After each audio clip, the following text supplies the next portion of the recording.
In Torres versus El Paso Electric Company, we'll see whether juries should be instructed on the defense of independent intervening cause in jurisdictions that apply the principle of comparative negligence.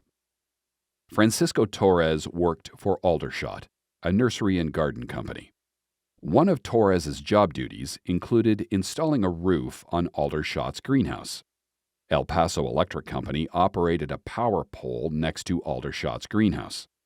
While Torres was working on the roof, another Aldershot employee handed Torres a long metal rod. Torres made contact with a high-voltage conductor on the power pole while holding the metal rod. As a result, Torres was electrocuted and fell to the ground.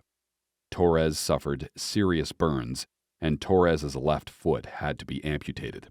The stipulated value of Torres's medical expenses was just under $200,000.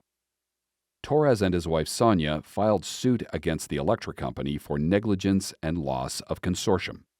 Torres claimed that the electric company negligently installed and maintained the power pole because the pole was bent and tilted toward the greenhouse. Torres argued that the electric company's negligence proximately caused Torres's injuries. At trial, the electric company argued that Torres, along with Aldershot and Aldershot's contractors, proximately caused Torres's injuries. The company argued that Torres was aware of the conductor but failed to exercise ordinary care. Aldershot negligently put Torres in danger without adequate training, and Aldershot's expert contractors failed to advise Aldershot to take safety precautions, including turning off the power lines. Based on its claims, the electric company requested that the jury instructions include a uniform instruction on independent intervening causes.